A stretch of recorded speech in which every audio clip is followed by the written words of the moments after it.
नमस्कार, आप देख रहे हैं वॉइस ऑफ सिटी और मैं आपके साथ पूजा शर्मा। देखिए, इस वक्त हम 3 नंबर स्थित ईएसआई में मौजूद है, जो कि सबसे बड़ी ईएसआई मानी जाती है और फरीदाबाद पलवल से दूर दूर से लोग हैं अपना इलाज कराने के लिए आए हैं। इलाज कराने के मामले में आप सभी जानते हैं ईएसआई का किस तरह का हाल है, लेकिन अब मैं आपको यहाँ तस्वीर दिखा दूँ। सारे डॉक्टर्स हैं ईएसआई के, जो कि पीजी में रहते हैं, और वहीं इनके हाथ में पोस्टर्स आप देख पा रहे होंगे, we don't feel safe in our own hospital, यानी अपने ही अस्पताल में हम बिल्कुल भी सुरक्षित महसूस नहीं कर रहे हैं।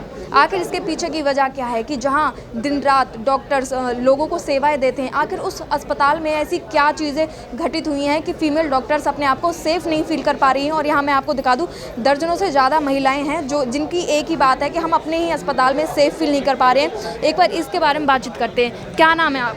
डॉक्टर रेनू सांगवान। क्या डेजिग्नेशन आप? 3rd year general surgery post graduate student हैं आप में। तो ऐसा क्या हुआ है कि आपने इस तरह का पोस्टर बनाया है कि हम अपने ही अस्पताल में सुरक्षित नहीं हैं?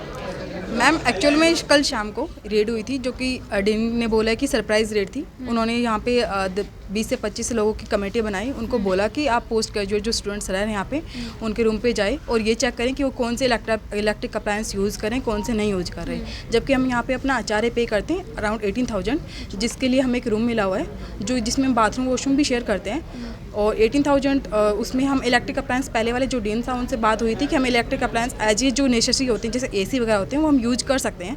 लेकिन इन जो नए डीन बने हैं, उन्होंने बोला कि आप लोग यूज नहीं कर सकते। तो उन्होंने एक सरप्राइज़ रेड डाली हमारे रूम पे और अराउंड 5:30 PM 15 से 20 बंदे आते हैं, जिसमें कोई भी फीमेल नहीं थी। वो क्या समय था रात का? 5:30 के राउंड।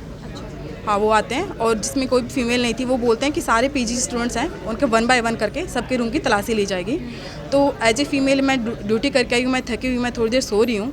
15-20 बंदे मेरे रूम में आते हैं। मैं सोचो, वो बिना किसी नोटिस के रूम को जोर जोर से नॉक करते हैं। कोई लात मारता है, कोई थप्पड़ मारता है अगर मैं सो रही हूँ तो, क्योंकि अगर सो रहा है बंदा तो खोल नहीं पा रहा। तो ये नहीं कि चलो खोल नहीं रहा, कोई सो रहा होगा, कुछ अपना इंपॉर्टेंट काम कर रहा होगा, नहीं। उन्होंने लात मारने और थप्पड़ मारने स्टार्ट कर दिए, तब गेट खोला है। जैसे किसी क्रिमिनल के घर पे आके एकदम से गेटो वैसा ही हुआ था। फिर वो अंदर आते हैं, वो इलेक्ट्रिक अप्लायंस को देखते हैं। हमने पूछा आपके पास क्या नोटिस, आपकी क्या आइडेंटिटी है? वो कोई आइडेंटिटी नहीं बताते खुद की अपनी। वो सीधा ही हम चेक करना स्टार्ट कर देते क्या क्या इलेक्ट्रिक अप्लायंस यूज़ करें, क्या नहीं। जो इलेक्ट्रिक अप्लायंस है, उनका स्विच ऑफ बंद करने की बजाय उन्होंने वायर ही कट कर देते हैं। और वो बोलते हैं कि आप लोग कौन हो, मिसबिहेव करते हैं ऐसे। तो इसलिए हम बोल रहे हैं कि हम अपने कैंपस में ही सेफ़ नहीं है। हमारे जो पेरेंट्स हैं, गार्जियन, उन्होंने हमें डीन के भरोसे तो छोड़ रखा हम यहाँ पे, और तो हमारे साथ कोई रहता नहीं। हम अपनी प्रॉपर ड्यूटी करते हैं, थोड़ा सा रेस्ट मिलता है उस टाइम में। ये जो सरप्राइज़ रेड करके ये हमारे रूम पे भेज रहे हैं। क्या नाम है डीन का? Doctor AK Pandey. डीन के ऑर्डर से ही 15-20 रेड करने वाले स्टाफ आए थे? एज़ पर डीन उन्होंने बोला कि मैंने ही कमेटी बनाई थी, मैंने ही भेजा था उनको सरप्राइज़ रेड के लिए। सरप्राइज़ गिफ्ट होते हैं, सरप्राइज़ कुछ और चीज़ें होती हैं अपने स्टाफ के लिए। सरप्राइज़ रेड का क्या मतलब है? ये तो आप डेन सर से पूछेंगे तो वो अच्छे से बता पाएंगे, हमें तो नहीं पता। देखो, हम तो उस टाइम अपना रेस्ट कर रहे थे। देखिए, आगे भी जो स्टाफ है उनसे हम बात करते हैं। क्या नाम है आपका? डॉक्टर मोहित। क्या कहना चाहेंगे इस तरह के बिहेव पर, जो कि एक सरप्राइज़ रेड आपको दी गई थी? ये बिहेवियर बिल्कुल गलत था। अगर किसी ने अगर हम डीन सर की बातों में मान लेते हैं कि एक सरप्राइज़ रेड थी, तो उसमें ऐसा भी हो सकता था कि उनमें से एक डॉक्टर्स एक कमेटी में रखा जाए। उन लोगों में से ना तो कोई डॉक्टर था, ना उन्होंने अपनी आइडेंटिटी रिवील करी, ना ही उन लोगों ने हमें ये बताया कि वो कौन है। उल्टा हमारे साथ आके, हमारे स्टूडेंट्स के साथ आके उन्होंने काफ़ी मिसबिहेव किया है। और ऊपर से उनको बताने पे अगर हम उनसे आइडेंटिटी पूछ रहे हैं कि सर आपको नोटिस तो दिखाओगे, आप रूम्स में ऐसे कैसे एंटर हो गए हो, तो उल्टा गाली गलौज पे आ गए थे। और उल्टा हमारे PG जो स्टूडेंट्स हैं उनको बोलते हैं कि अपना HRA पकड़ो और यहाँ से निकलो। जबकि NMC के नॉर्म्स हैं कि PG स्टूडेंट्स जो रेजिडेंट होते हैं 24 आवर ड्यूटी करते हैं, उनको यहीं पे स्टे मिलना चाहिए। और उसके लिए हमारे जो सैलरी से अराउंड 18,000 रुपीज़ वो डिडक्ट होते हैं। तो हमारे पास ये, हम परमिसिबल होते हैं उन चीज़ों के लिए कि हमें वो सारी चीज़ें यूज़ करी जाएँ। इनफैक्ट हमें तो हमारी पे के ग्रेड के अकॉर्डिंग हमें जो हेडक्वार्टर्स हैं, मतलब जो हमें रूम्स हैं, वो भी बड़े मिलने चाहिए। लेकिन हम शेयरिंग में, कई लोग ऐसे हैं कि इनसे 36,000 में सिर्फ सिंगल रूम शेयर कर रहे हैं। ये एक तो इनकी कमियां हैं सारी की सारी। चलो, हम इनकी ये बातें भी मान लेते हैं कि इनके जो इलेक्ट्रॉनिक अप्लायंस वगैरह हैं वो यूज़ नहीं करने हैं, तो आप हमें बेसिक सुविधाएँ तो देंगे।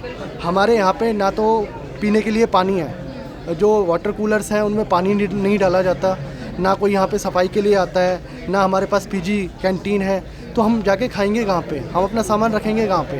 हम ना आप हमें इंडक्शन रखने की परमिशंस दे रहे हो, ना आप हमें कोई फ्रिज या AC चलाने की परमिशंस दे रहे हो। ये पूरा का पूरा जो हॉस्पिटल है ये एयर कंडीशनड है। अगर यहाँ पे अगर एसी ख़राब हो जाता है तो यहाँ पे ओटी भी बंद कर दी जाती है, लोगों के ऑपरेशन बंद हो जाते हैं। तो आप हमसे कैसे एक्सपेक्ट कर सकते हो?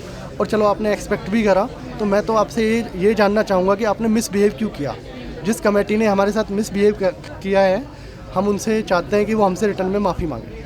प्रोटोकॉल हर चीज़ का होता है, उस प्रोटोकॉल से आप आओ, अपनी आइडेंटिटी दिखाओ, उसके बाद परमिशन लो कि हमें सारी चीज़ें चेक करनी है, तो उस तरह का एक प्रोटोकॉल होना चाहिए था, पर वो नहीं था। यहाँ पे कोई प्रोटोकॉल फॉलो नहीं किया गया। इनफैक्ट उन बंदों को जो हमने बोला है, जब हम लोग इकट्ठा हुए हैं, डीन सर से हमने बात करी है, तब वो हमको बता रहे हैं कि ये तो सरप्राइज विजिट थी और मेरे ऑर्डर्स पे थी। तो मतलब देखिए, आप डॉक्टर हैं, आप रोज़ हज़ारों मरीज़ों का इलाज करते हैं। इसमें कहा जाता है डॉक्टर को भगवान का दर्जा दिया जाता है, लेकिन यहाँ भगवानों की मान ले कि डॉक्टर भगवान है, तो भगवानों के साथ इस तरह का अपमान करना मतलब कहाँ तक सही लग रहा है आपको? अपमान, अगर ये कोई डॉक्टर्स की टीम बनाते, अगर उस टीम में कुछ डॉक्टर्स होते तो शायद वो हमारी चीज़ें समझ पाते। हम में से कई लोग ऐसे होते हैं जो अपना ओटी करते हैं, ऑपरेशन थिएटर में पूरा दिन खड़े रहते हैं, उसके बाद रेस्ट करना होता है। कुछ लोग ऐसे होते हैं कि जो 24 आवर ड्यूटी करते हैं यहाँ पे। 24 आवर तो क्या, एनएमसी नॉर्म्स को फॉलो ना करें तो हम 36 घंटे भी ड्यूटी करते हैं। ये ऑन पेपर पे नहीं होता, लेकिन 36 घंटे ड्यूटी हमसे कराई जाती है। उसके बाद भी अगर आप ऐसे जाओगे और 25 लोग आपके रूम में घुसेंगे और अगर आपकी जवाबदेही भी नहीं है और आप उनसे गुंडागर्दी पे उतर आओगे, तो ये प्रशासन की कमी है। और अगर डीन सर ने ये सब चीज़ें कराई हैं तो डीन सर भी इनके लिए जिम्मेदार हैं। रिटर्न में हमसे माफ़ी मांगनी पड़ेगी। हाँ, तो मांगे। जी। क्या नाम है आपका? डॉक्टर सौरभ। इस तरह का जो बिहेव हुआ है, मिसबिहेव हुआ है, इस पर क्या कहना चाहिए आप ये सिक्योरिटी को लेकर? सिक्योरिटी ब्रीच है पर्सनल स्पेस का, ये बहुत गलत किया इन्होंने। मेरे तो मेरे पेरेंट्स आए हुए हैं और इतने ज़ोर से रूम खोला गया है। पेरेंट्स 1-2 दिन के लिए आते हैं मिलने बच्चों से, अब ऐसे इंसिडेंट हो जाते हैं उसी बीच में, तो हम भी परेशान हैं, पेरेंट्स भी परेशान हैं। तो अब आप क्या चाहते हैं? रिटर्न में माफ़ी चाहिए बिल्कुल या चाहिए, फिर सबके सामने आके हाथ जोड़ के माफ़ी मांगे? रिटर्न में चाहिए, बिल्कुल चाहिए, रिटर्न में माफ़ी चाहिए। जितना भी मिसबिहेव किया है हाँ, उसको उसके लिए, लेकर हाँ, प्रोटोकॉल सारे जितने लोग इसमें जो इन्वॉल्व थे उनसे माफ़ी चाहिए। देखिए, जैसे कि अभी हमने जो मोस्टली स्टाफ बैठा है बात की, और उनका एक ही कहना है कि रिटर्न में माफ़ी मांगे। और तब इस तरह के मिसबिहेव के बारे में तब डीन से बात की, डीन का नाम है AK पांडे, तब उनसे बातचीत की गई तो उनका ये कहना था कि ये तो एक सरप्राइज़ रेड थी और मेरे ही ऑर्डर देने के बाद ये रेड की गई है। लेकिन इस रेड के दौरान जो फीमेल डॉक्टर्स है उन्होंने अपने आप को अनसेफ फील किया, और इसके साथ साथ जो मेल डॉक्टर्स हैं उनका भी कहना है कि बिल्कुल भी रिस्पेक्ट नहीं की गई थी, एक प्रोटोकॉल नहीं था जो एक होना चाहिए था। इसके लेकर अब रिटर्न में माफ़ी मांगी जाए। अब देखने का विषय रहता है कि माफ़ी मांगी जाती है या फिर डॉक्टरों के साथ इस तरह की बदसलूकी शुरू रहती है। तमाम अपडेट के लिए जुड़े रहिए वॉइस ऑफ सिटी के साथ। नमस्कार।